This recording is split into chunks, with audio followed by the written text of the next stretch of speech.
আপনি কি কেজি ভাব মাছ কোটেন? হ্যাঁ, কত কেজি কেনেন? 1 কেজি মাছ 50 টাকা।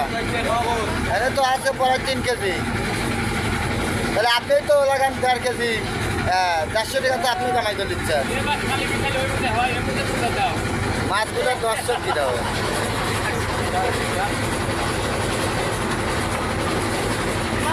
হাতের করে কি ওটা লাঠি? ভালো ভালো আমরা করতে দাঁড়াই তো